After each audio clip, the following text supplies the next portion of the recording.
Hello friend, welcome back to the channel. Today we are going to talk about H-1B visa, one of the most popular work visas in the United States. काफी इन दिनों काफी news में highlight है Indian news में भी कि H-1B visa आखिर क्यों इंडियंस और अमेरिकन्स के लिए इतना इम्पोर्टेंट है। तो आइए समझते हैं इसको ब्रीफ में।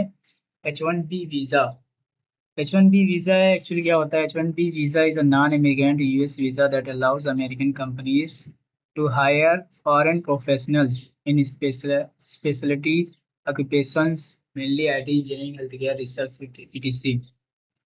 तो H-1B वीजा के थ्रू यूएस कंपनी जो है, अमेरिकन कंपनी अब्रॉड से फॉरेन प्रोफेशनल्स को हायर करने के लिए एंट्री देती है H-1B वीजा के थ्रू अमेरिकन गवर्नमेंट।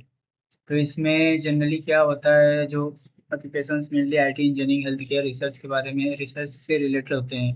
और इसका जो large share of H-1B workers come from India, specially in the technology sector.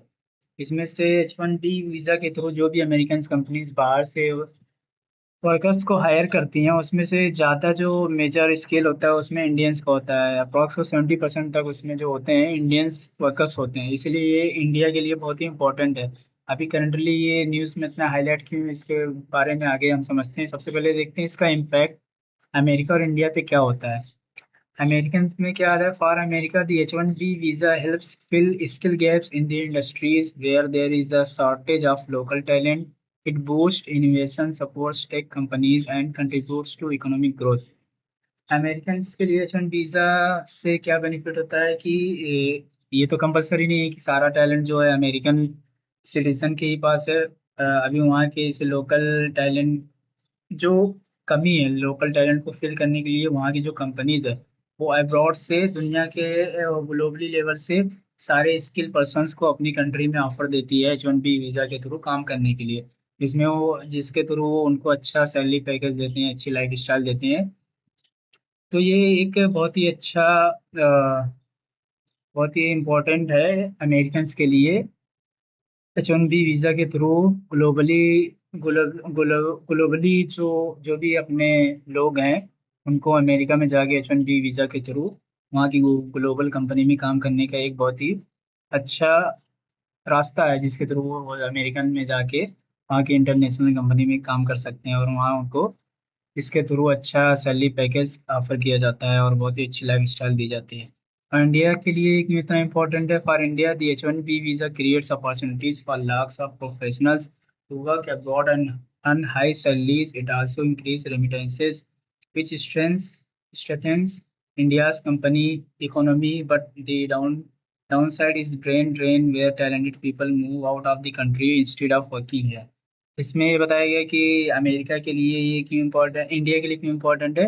H-1B visa के थ्रू लाखों लोगों को वहाँ पे ऐसे यूएस में प्रोफेशनल मिलता है अब्रॉड में, और वहाँ पे अच्छी सैलरी इनको दी जाती है। इट आल्सो इंक्रीज रेमिटेंसेस, और इससे काफ़ी इंडिया का रेमिटेंसेस इंक्रीज होता है, विच स्ट्रेंथेंस इंडियाज इकोनॉमी, जिसके थ्रू हमारे इंडियन इकोनॉमी की मजबूती होती है। बट द डाउन साइड, इसका नेगेटिव इम्पैक्ट क्या पड़ता है इंडिया के लिए? Brain drain where the talented people move out of the country instead of working here. अब H-1 वीजा के थ्रू क्या होता है, जो भी यहाँ का अपना इंडियन टैलेंट है वो मूव कर जाता है यूएस में, क्योंकि वहाँ पे उनको अच्छा एक इन्वायरमेंट मिलता है, अच्छी हाई सैलरी पे की जाती है और उनको लाइफ स्टाइल अच्छी दी जाती है, जो कि हम हमारी गवर्नमेंट उनको इतना अच्छा पैकेज, हाई सैलरी और इतना लाइफ स्टाइल वो हम नहीं प्रोवाइड कर सकते, जिसकी वजह से हमारा जो इंडियन टैलेंट है वो हमारा अपने कंट्री में ना रहकर वो यूएस शिफ्ट हो जाता है, जो हमारे लिए एक निगेटिव इम्पैक्ट होता है। रेमिटेंस का मतलब समझ लेते हैं। रेमिटेंस एक्चुअली इसकी मीनिंग क्या है? Remittances means money that a person working abroad sends back to their home country, usually to support their family और for savings and investments. Remittance का मतलब एक्चुअली मनी ही होता है कि जो बाहर अब्रॉड में जो भी पर्सन, जैसे यूरोप, मिडिल ईस्ट या गल्फ में कंट्री में जो काम करते हैं, वहाँ से जो पैसा अर्न करते हैं और उसको अपने होम कंट्री को भेजते हैं अपनी फैमिली के लिए, वही पैसा उसको हम उसको क्या बोलते हैं? रेमिटेंस बोलते हैं। एग्जांपल के लिए जैसे an Indian software engineer in the US on an H-1B visa and sends parts of their salary back to their parents in India. That money is called a remittance. Example जैसे यहाँ पे दिया है, जैसे मान लो कोई इंडियन इंजीनियर है, software engineer, वो यूएस में काम करता है H1B वीज़ा के थ्रू, और वो सैलरी जो अपना अपने पेरेंट्स को इंडिया में भेजता है, वो हमारा जो मनी होगा वो रेमिटेंस मनी कहलाएगा। चलिए आगे बढ़ते हैं, आगे क्या है। अब इसका इंडियन मीडिया में ये इतना हाईलाइट क्यों, इसका रीज़न ये है कि अभी करंटली में ट्रम्प सरकार ने अपना जो है H1B वीज़ा की जो फीस थी वो बहुत ज़्यादा हाइक कर दी। पहले जो ओल्ड कास्ट थी इसकी 1500 से 5000 US डॉलर के बीच में, depend on cases, depending on case. और करंटली अभी यूएस ट्रम्प गवर्नमेंट ने इसको 1 लाख US डॉलर कर दिया है, जो काफ़ी बहुत ही ज़्यादा हाई हाई जंपिंग है ना। जिसकी वजह से अभी क्या होगा, कंपनीज को इतना high payment H one B visa के थ्रू अब्रॉड से जो भी अपने वर्कर्स आते हैं, उनके उनको हायर करने के लिए उनको गवर्नमेंट को, यूएस गवर्नमेंट को 1 लाख के आसपास US डॉलर उनको देना पड़ेगा पर एनुअल, जो कि इंडियन रुपीज में बनता है अप्रॉक्स 90 लाख। अभी कहाँ 1500 से 5000 US डॉलर, अभी क्या हो गया 1 लाख US डॉलर, जो बहुत ही निगेटिव इम्पैक्ट होने वाला है इंडिया के लिए। इसलिए इतना ज़्यादा न्यूज़ में हाईलाइट है। अभी H1B वीज़ा का प्रोसेस देख लेते हैं, इंडिया पे इसका क्या प्रोसेस पड़ता है। सीखा होता है remittances, Indians working in the US send money back to home, strengthening India's foreign exchange reserves. अभी H1B वीज़ा के थ्रू बहुत सारे जो जो अब्रॉड मेजर जो होते हैं, इंडियन ही H1B वीज़ा के थ्रू यूएस में जाके काम करते हैं। उसकी वजह से जो रेमिटेंसेस अपना जो वहाँ के लोग डेवलप करते हैं इंडिया, वो उसको इंडिया में भेजते हैं।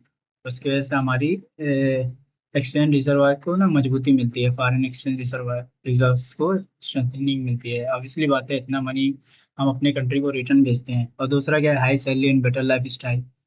अभी इसकी वजह से H1B holders earn in US dollars usually much higher than salaries in India.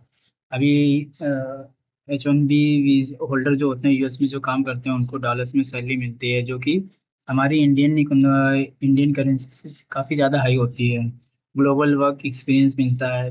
अभी यूएस में जो जो लोग काम करते हैं, उनको क्या आता है, एक ग्लोबली इन्वायरमेंट मिलता है, exposure to advance technology, innovation and international work culture. जहाँ पे वहाँ पे अभी क्या है, अमेरिका में वर्ल्ड लेवल से लोग आके हाई हाई रेपुटेटेड कंपनी में काम करते हैं, जैसे गूगल है, माइक्रोसॉफ्ट है, एप्पल है। ये सब में क्या होता है, वर्ल्ड लेवल से वहाँ पे स्टाफ होते हैं, जिनके थ्रू उनको exposure to advance technology, innovation and international work culture एक उनको मिलता है। ये इसका एक बेनिफिट है। Pathway to permit residency, green card. अब H1B वीज़ा के थ्रू जो भी वहाँ पे एम्प्लॉय काम करते हैं, उनको फ्यूचर में आगे ग्रीन कार्ड मिल जाता है। ग्रीन कार्ड से क्या बेनिफिट होता है कि उनको परमानेंट रेजिडेंसी मिल जाती है यूएस में। इसका एक ये फायदा है। अभी क्या होता है, इसके बाद क्या अपना है, education benefits. Children of H1B holders can study in the US often and at reduce tuition rates in state fees ना। H1B वीज़ा होल्डर्स को मतलब फीस में रिडक्शन मिल जाता है। ग्लोबल एक्सपोजर होता है, global exposure, professional gain advanced skills, global work culture, and cutting edge knowledge which can benefit India if they return। इसका एक फायदा होता है। प्रोफेशनल ग्रोथ, प्रोफेशनल ग्रोथ क्या है, opportunity to work in top companies like Google, Microsoft, Amazon etc, posting career prospects ना। इसके through मतलब अपना अपॉर्चुनिटी मिलती है उनको, मतलब टॉप कंपनीज में काम करने करने का। Stronger India. अब इसके थ्रू स्ट्रांगर इंडिया कैसे होता है, US ties a large scale Indian diaspora in the US creates better culture and economic connection between the two countries. अभी H1B वीज़ा के थ्रू इंडियंस हमारे जो होता है ना, अब्रॉड यूएस में जाके काम करते हैं, जिसकी वजह से माइग्रेंट के थ्रू हमारा जो होता है ना, दो कंट्री के बीच में जो होता है, इकोनॉमिक बॉन्डिंग अच्छी होती है। हाँ, ये हमारा एक फ़ायदा होता है स्ट्रांगर इंडिया। अभी इसका कॉन्स फॉर इंडिया के लिए क्या है, ब्रेन ड्रेन। इसके अभी इसका निगेटिव इम्पैक्ट क्या होता है इंडिया पे, many top engineers, doctor and scientist leave India, reducing domestic talent availability. अभी इससे क्या होता है, हमारा जो टैलेंट है इंडियन इंडियन सिटीजन्स का, वो क्या होता है H1B वीज़ा के थ्रू यूएस में जाके जॉब करते हैं। और बिकॉज क्यों, वहाँ पे अच्छे उनको ग्लोबल इन्वायरमेंट मिलता है, हाई पैकेज सैलरी दी जाती है, अच्छी लाइफ स्टाइल मिलती है। अब इससे क्या, इसका निगेटिव इम्पैक्ट क्या होता है हमारे इंजीनियर्स या डॉक्टर्स पे, जो भी हमारा यहाँ का टैलेंट है उनका एक ब्रेन ड्रेन होता है कि भाई हाँ यहाँ से उन्होंने आईआईटी आईएमएस से पढ़ाई की, उसके बाद वो अच्छा सैलरी और लाइफ स्टाइल के लिए वो इंडिया को छोड़ के यूएस चले जाते हैं। अब हमारा टैलेंट जो होता है अपने कंट्री को मिलने के बजाय वो यूएस में जाके उनके लिए काम करते हैं। ये हमारा ब्रेन ड्रेन मतलब इसका एक नेगेटिव इम्पैक्ट है। दूसरा क्या, loss for Indian industry, Indian companies face challenges retaining skill employees, slowing innovation at home. अभी इसका दूसरा इम्पैक्ट क्या होता है नेगेटिव, इसकी वजह से हमारी जो स्किल है वो क्या होती है, स्लोइंग और इनोवेशन एट होम। अपनी कंट्री में अभी क्या है, हमारे पास टैलेंट की कमी हो जाती है, क्योंकि जो हमारा जो टैलेंट है वो यूएस में जाके जनरली शिफ्ट हो जाता है, क्योंकि उनको अच्छा पैकेज मिल दिया जाता है। अब इंडियन कंपनीज के लिए इतना हाई पैकेज सैलरी और अच्छी लाइफ स्टाइल, ग्लोबली इन्वायरमेंट नहीं, मतलब जिसके थ्रू हर आदमी अच्छा पैसा अर्न करना चाहता है, जिसके थ्रू वो अपने कंट्री को लीव करके यूएस शिफ्ट हो जाता है, जिसका एक निगेटिव इम्पैक्ट पड़ता है हमारी मतलब इंडस्ट्रीज पे। और तीसरा क्या, economic outflow, instead of contributing to India's tax system and economy, this highly skilled workforce boost in US economy. इसके बाद अभी वही इंडियंस जो अमेरिका में जाके जो अच्छा पैसा कमाते हैं, उसके अब उन वो जो मनी जनरेट करते हैं उनको, उनके उन मनी का जो बेनिफिट लेती है यूएस गवर्नमेंट को मिलता है, ना कि हमें इंडियन इंडियन गवर्नमेंट को मिलता है। तो ये भी एक हमारा एक इकोनॉमिक आउटफ्लो है जो नेगेटिव इम्पैक्ट करता है। और अभी समरी में क्या निकल के आया कि H1B वीज़ा से क्या फ़ायदा है इंडिया और क्या नेगेटिव इम्पैक्ट है इंडिया का, एक ब्रीफ में समरी है। The H1B visa benefits America's economy and innovation while India gains remittances and global exposure but suffers from talent loss and slow domestic growth. अभी H1B वीज़ा के through America को मतलब globally talent और globally talent मिलता है उनको, उनके उनके थ्रू अभी जो लोग वहाँ पे जाके काम करते हैं उसके थ्रू उनकी इकोनॉमी इंक्रीज होती है, वहाँ पे नया नया इन्वेशन होता है, जैसे करंटली अभी देख लीजिए एआई है। तो ये सब क्या है, ऐसा तो है नहीं सारा टैलेंट जो है अमेरिका ही के लोगों के पास है। वो क्या होता है, वो एक H1B वीज़ा के थ्रू वो मल्टी ग्लोबली टैलेंट को अपनी कंट्री में लाते हैं और उसके थ्रू अपनी इकोनॉमी को बूस्ट करते हैं, अपने यहाँ इन्वेशन को बूस्ट करते हैं। और इसका इंडिया पे क्या है कि India gains remittances and global exposure, India को क्या बेनिफिट होता है इसके थ्रू, तो इंडिया को भी रेमिटेंसेस इंक्रीज होता है एंड ग्लोबल एक्सपोजर होता है कि एक ग्लोबल लेवल पे इंडिया इंडियन लोगों की पहचान होती है वहाँ पे। एक ग्लोबली इन्वायरमेंट होता है, जैसे माइक्रोसॉफ्ट के जो सीईओ हैं, एप्पल के सीईओ है, ये सब क्या है इंडियंस हैं, जिसके थ्रू हम हमारी कंट्री की एक पहचान होती है ग्लोबली लेवल पे। बट इसका निगेटिव इम्पैक्ट जो सबसे बड़ा है, but suffers from talent loss and slow domestic growth. एक निगेटिव इम्पैक्ट क्या होता है कि जो हमारा टैलेंट है ना कि अपने कंट्री में वर्क करके बजाय वो यूएस में जाके काम करता है, और जिसकी वजह से हम अपने टैलेंट को लॉस करते हैं, और जिसका एक निगेटिव इम्पैक्ट जो आता है कि हमारी जो खुद की डोमेस्टिक ग्रोथ है वो बहुत ही स्लो होती है। तो आई होप आपको क्लियर हो गया हुआ होगा H1B वीज़ा का। तो मिलते हैं नेक्स्ट वीडियो में। Thank you.